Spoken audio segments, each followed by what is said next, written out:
હાય myself Umang Patel MD making doctors organisation અને આજે આપણે છીએ Fergana medical institute of public health જે ફરગાના ઉઝબેકિસ્તાનમાં છે અને ત્યાં આગળ આપણી જોડે સ્ટુડન્ટ્સ છે. તો તમે ક્યાંના છો અને તમારો પરિચય આપો. So myself Aman Multani, I'm from Vadodara, Gujarat. मैं through MDO through Umang sir Fergana medical institute of public હેલ્થમાં આવ્યો. મેં જ્યારે મારું નીટ કમ્પ્લીટ કર્યું એન્ડ ઓલ જે ખતમ થઈ ગયું, મને સ્કોર મળી ગયો and I got close up કે ભાઈ હવે ખતમ છે, કંઈ ઇન્ડિયામાં નથી મળવાનું. પછી મેં MDO સાથે કોન્ટેક્ટ કરીને Fergana medical institute of public હેલ્થમાં એડમિશન લીધું એન્ડ ઇન નવેમ્બર 21 મેં અહીંયા આવ્યો એન્ડ ઓલમોસ્ટ અમારો એક સેમ ખતમ થઈ ગયું છે. હવે નેક્સ્ટ સેમમાં અમે લોકો જવા ઓલમોસ્ટ ચાલુ થઈ ગયું નેક્સ્ટ સેમ એન્ડ થોડા દિવસમાં નેક્સ્ટ સેમ પણ પતી જશે.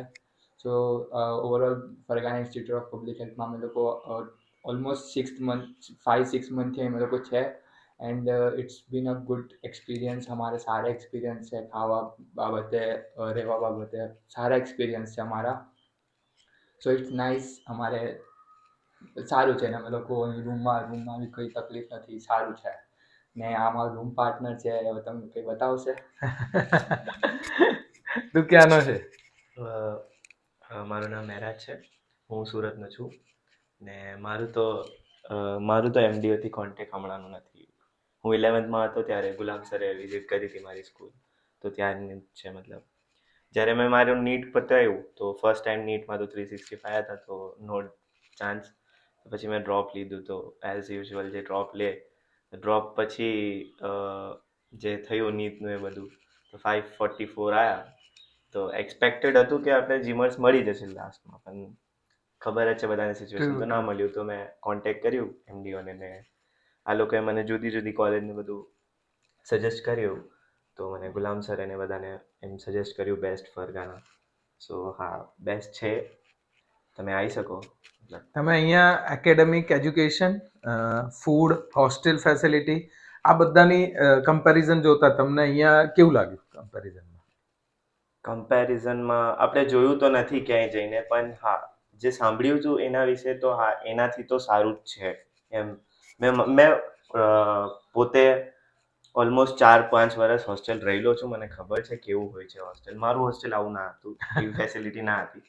તો હા, સારું છે કમ્પેર ટુ મેં જે જોયું છે એના હિસાબથી સારું છે. અહીંયા તમને એકેડેમિક ભણવા માટે ઇન્ડિયન પ્રોફેસર્સ છે, તો કેવી રીતે લાગે છે તમને? એવું લાગે છે કે ભાઈ તમે જેમ જીમર્સ કોલેજ કરતા ત્યાંની પ્રાઇવેટ મેડિકલ કોલેજમાં ભણતા હોય અને એની કમ્પેરિઝનમાં તમે અહીંયા આવ્યા, તો તમને એકેડેમિક કેવું તમારું અહીંયા? તમે ઇન્ડિયામાં ક્યારે કોલેજ કરો ને તો તમને એક મતલબ એક બેકઅપ મળી જાય. હું બેકઅપ મળે કે ખાલી ભાઈ તમે ઇન્ડિયાના રહી ગયા, તો તમે જ્યારે અહીંયા આવો ને ફોરેનમાં, તો તમને એક લાઈન ખુલી જાય તમારી કે સાલું મારું FMG નહીં ક્લિયર થાય તો મેં શું કરીશ. તો મારી જોડે પાછળ એક મોટું ફિલ્ડ છે, તો એ ફિલ્ડ માટે આપણને ભણવાની તો ઈચ્છા થાય. પ્લસ અહીંના નવા ન્યૂ કન્ટ્રીના પ્રોફેસર જોવા મળે, એની લેંગ્વેજ શીખવા મળે. તો હા, બેસ્ટ છે. અહીંયા તમારી જોડે મલ્ટીકલ્ચર હંમેશા એવું કે તો તમારી જોડે અલગ અલગ ઘણા બધા સ્ટેટના સ્ટુડન્ટ્સ હશે. તમારો કાલે ફેસ્ટ બી હતો, તો એનો એક્સપિરિયન્સ કેવો રહ્યો? ફેસ્ટ તો ભાઈ મેં સાંભળ્યું હતું કે ફેસ્ટ હોય છે, પણ કાલે જોઈ લીધું કે હા, સારું હોય છે ફેસ્ટ. બહુ મતલબ ઓસમ છે. અહીંના ટીચર્સની સાથે સાથે એડમિન સ્ટાફ છે, જે ડીન ઓફિસના સ્ટાફ છે, રેક્ટર છે, આ બધા જોડેનો એ લોકોનો ઇન્ડિયન સ્ટુડન્ટ્સ માટેનો એપ્રોચ કેવો હોય છે? અહીંનું મતલબ એવું છે કે બધા પોતે ફેમિલી જેવું કામ કરે છે કે હા ભાઈ, તું નહીં કરી શકે તો મેં કરી લઈશ એમ. બધાનું કોઓર્ડિનેશન પોતાનું એક કોઓર્ડિનેટ એક ટીમ કામ કરે છે એમ લાગે છે કે હા, બધા એમ આ તમને સપોર્ટ કરી શકે, આ તમને સપોર્ટ કરી શકે. તમને કોઈ બી એમ કરો તો કોન્ટેક્ટ કરો તો તમારું થઈ જાય. ઘણા બધા સ્ટુડન્ટ્સ અને પેરેન્ટ્સને એવું હોય છે કે ફોરેનમાં રેગિંગ થતું હોય, બધા ડિસ્ટર્બ કરતા હોય, ત્યાં આગળ ગયા પછી મારા છોકરાને શું, ત્યાં આગળ સેફ્ટી સિક્યોરિટીના પ્રોબ્લેમ્સ આવતા હોય છે, તો એના માટે તમારું અમે પોતે માર્કેટ નીકળીએ છીએ કે પછી મોલ જઈએ છીએ કે પછી બહાર ક્યાં બી જઈએ છીએ, તો અમને 6 યર્સથી લઈને ફર્સ્ટ યર સુધીના બધા સ્ટુડન્ટ મળે છે ને કોઈ રેગિંગ નથી, કશું રેગિંગ જેવું કશું બી નથી અહીં. નો. એટલે અમે લોકો અહીંથી જઈએ છીએ, મોસ્ટલી જઈએ છીએ અમે લોકો. તો અમે જે રીતે આ કહે છે, અમે મોલ જઈએ છીએ, માર્કેટ જઈએ છીએ, તો જે રીતે યુક્રેન ટ્રાન્સફર સ્ટુડન્ટ હોય છે જે અહીં ઓલરેડી ભણતા હોય લોકો મળે તો આપણે એમ કહીએ કે હેલો કેમ છો, તો સામેથી આપણને સારા જવાબ એમ ના મળે કે તું ઇન્ટ્રો આપ, તું આ કર, તું પેલું કર, એવું કંઈ નહીં. શાંતિથી બતાવે, સમજાવે કે શું કરવાનું આગળ, અહીં કેવું ચાલે છે. ને કાલે ફેસ્ટ હતું તો કાલે ફેસ્ટમાં પણ જે સિનિયર્સ આવ્યા હતા, જુનિયર્સ હતા, મોસ્ટલી બધા એટલા બધાને આપણે નથી ઓળખતા, જો અમને 6 મહિના થયા છે, બટ જે પણ જો ઓળખીએ છીએ આપણે તો વાતચીત કરતો તમને એવું લાગે કે હા કોઈ આપણા વાળું છે અહીં. તમારા નીટમાં કેટલા માર્ક હતા? મારે ફર્સ્ટ ટાઈમ તો 331 હતા ને સેકન્ડ ટાઈમ આપી તો મારા 524 હતા. તારા 524 માર્ક, તારા 544 માર્ક, હા. તમારા લોકોના આટલા માર્ક આવ્યા પછી એક ટાઈમે જ્યારે તમને એવું ફીલ થયું કે ભાઈ હવે મારું એડમિશન એમબીબીએસમાં થઈ જ નહીં શકે, 2 વર્ષ બગાડ્યા પછી, તો એ વખતે તમે ધારો કે અબ્રોડનો જે ઓપ્શન સિલેક્ટ કર્યો એના પછી હવે તમને શું ફીલ થાય છે કે did you select the right option for MBBS abroad or not? મેં તમને પહેલાં મારી ફૂલ હિસ્ટ્રી કહી દઉં. મેં 524 માર્ક્સ આવ્યા મારા, તો ઘરમાંથી એવું હતું કે છોકરાને કેમ કે મેં જેટલું પણ 1 થી 12 ભણ્યું મેં ઘરેથી કોઈ મારા હોસ્ટેલમાં નહોતો, બધે ઘરે જ કર્યું હતું. તો 12 પછી ઘરવાળાની ઈચ્છા હતી કે હોસ્ટેલ ના જાય તો બેસ્ટ છે ને ઘરવાળા વિચારે એમ પણ. હવે ઘરવાળાને એવું હતું કે હોસ્ટેલ જાય તો પણ ઇન્ડિયામાં રહેશે તો કંઈક ઈદ હોય તો ઘરે આવી જાય, રમજાન હોય તો ઘરે આવી જાય. તો એ હિસાબથી ઘરવાળાને એવું હતું કે ઘરે પાસે રહે, કે ઘરની થોડા દૂર હોય તો અમે લોકો મળવા જઈ શકીએ. તો મારી મમ્મી સખ્ત ખિલાફ હતા કે એને અબ્રોડ તો નથી મોકલવો. હવે અમે લોકો એને સ્ટાર્ટ કર્યું, જે બધી કાઉન્સેલિંગ ચાલુ થઈ. ફર્સ્ટ રાઉન્ડ સુધી અમને ઓલમોસ્ટ આઈડિયા આવી ગયો હતો તો મારે નથી થાય. તમારી સાથે મેં વાત પણ કરી હતી કે સર મારે 4th રાઉન્ડ સુધી વેઇટ કરવો છે. એ મારી મમ્મીનો ફૂલ પ્રેશર હતો ને મેં એમની ફિલિંગ્સ સમજી શકું છું કે છોકરાને દૂર નથી મોકલવો. પછી હવે જે 4th રાઉન્ડ ખતમ થયું હવે સમજ પડી ગઈ.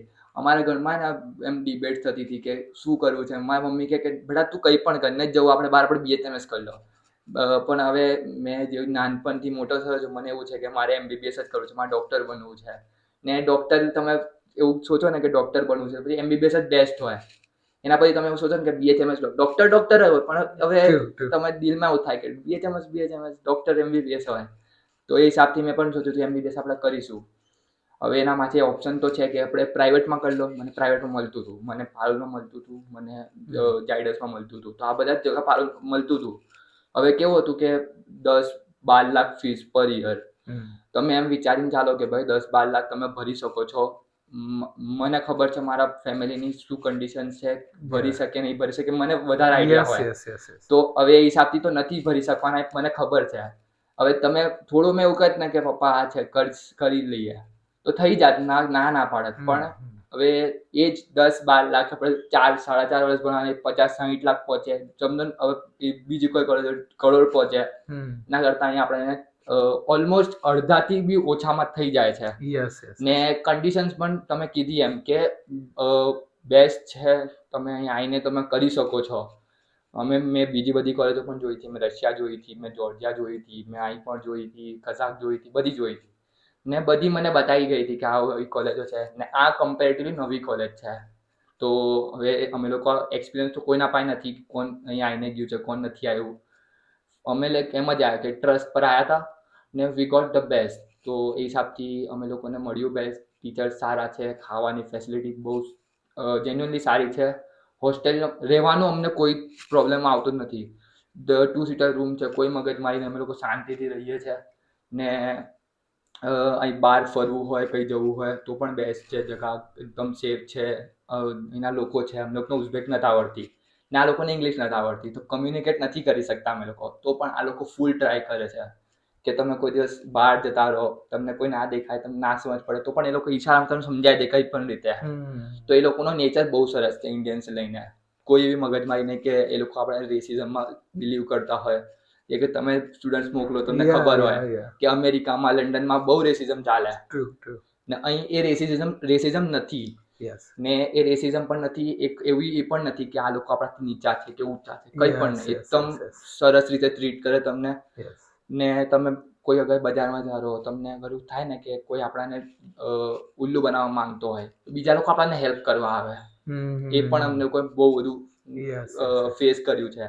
તમને હેલ્પ કરે લોકો ને બધા હેલ્પફુલ નેચરના લોકો છે. તો અમે તમને રહેવા માટે બેસ્ટ છે, ખાવાનું એ લોકો આપે છે પણ સારું છે. ભણવા નહીં, આપણે મેઇન તો ભણવા માટે આવ્યા છે. તો ભણવા માટે કોલેજ છે અહીંથી લગભગ 1 કિલોમીટર 1.5 કિલોમીટર દૂર છે કોલેજ. જઈએ, સારું છે ભણવાનું. ફર્સ્ટ યર છે અમારું, અમે લોકો બંને અમે પાસ કરી લીધું ફર્સ્ટ સેમ. મસ્ત માર્ક્સ આવ્યા, સારા માર્ક્સ આવ્યા ફર્સ્ટ સેમમાં. સેકન્ડ સેમ અમે લોકો ચાલુ કરી લીધું છે.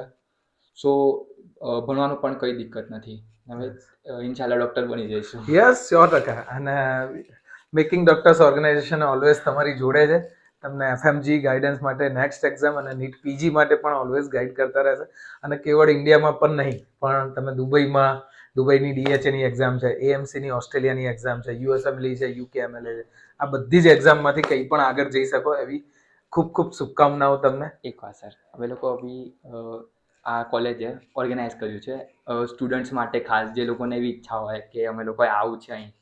તો અહીં શું બેસ્ટ છે એ છે કે અમે અહીંયા ને FMGની એક્ઝામ લોકો અલગથી એ કરાવે છે. યસ, હવે ને હર મહિનાની એન્ડિંગમાં લે છે. હવે 21st આવશે ત્યારે એક ટીચર ઇન્ડિયાથી આવશે યસ. ને એનો સબ્જેક્ટ ભણાવીને જશે. Recently doctor Sushil sir, doctor Sushant Saini pathology માટે, એનેટોમી માટે ડોક્ટર સુશીલ સરે ભણાવ્યું. સાક્ષી મેડમ ગાયનેક માટે આવ્યા હતા અને હવે ફિઝિયો માટે સર આવશે. એટલે આ એક મતલબ મેં ઘણા ટાઈમથી 11th 12thમાં ત્યાંથી ફોલો કરીએ છે કે કંઈ ના કંઈ શું ચાલે છે. અને લોકો નથી કરી શકતા FMG ક્રેક, કેમ કે અહીંનો એજ્યુકેશન ઇન્ડિયાનો એજ્યુકેશન ફરક તો છે જ. એ જ ડોક્ટર અભિષેક સરનો એને બહુ મોટો એમ કહેવાય કે એમને કંઈ રિવોલ્યુશન વાળી હેલ્પ કરી છે. એટલે સૌથી ઇમ્પોર્ટન્ટ એક જ છે કે તમારી જો ભણવાની તૈયારી હશે ને તો એવરીથિંગ ઇઝ પોસિબલ. અને જો આપણે જ ભણવા નહીં માંગતા હોય તો નથિંગ ઇઝ પોસિબલ. સો બહુ જ સારું લાગ્યું તમારા બંને જણ જોડે વાત કરી. અને આવા ઘણા બધા વિદ્યાર્થીઓ કે જેનું સપનું હોય ડોક્ટર બનવાનું, નીટમાં પણ બહુ જ મહેનત કરે, 1 વર્ષ નહીં 2 વર્ષ 3 વર્ષ મહેનત કરે અને બહુ જ સારા માર્ક આવ્યા પછી પણ સીટ ઇન્ડિયામાં ઓછી હોવાના કારણે અને પ્રાઇવેટ કોલેજની ફીસ વધારે હોવાના કારણે એમનું ક્યાંક ના ક્યાંક ડોક્ટર બનવાનું સ્વપ્ન, જેમ કીધું અમારે એ રીતે કે ભાઈ એ લોકો સેકન્ડરી ઓપ્શન કરવાનું વિચારતા હોય, BHMS, BAMS, BDS કંઈ પણ, તો એની જગ્યાએ તમે તમારા લક્ષ્ય ઉપર, અમારું MDOનું સિમ્પલ એક જ સજેશન છે કે તમારો રસ્તો છે ને એ બદલવાની જરૂર છે, લક્ષ્ય બદલવાની જરૂર નથી. લક્ષ્ય એ જ રાખો, તમે ડોક્ટર બનશો અને MDO મેકિંગ ડોક્ટર્સ ઓર્ગેનાઇઝેશન તમને તમારા બજેટમાં સારામાં સારી ફેસિલિટી સાથે, એકેડેમિક અને એડમિન બધા જ સપોર્ટ સાથે ડોક્ટર બનાવશે. Thank you so much for guiding us. Yes, sir.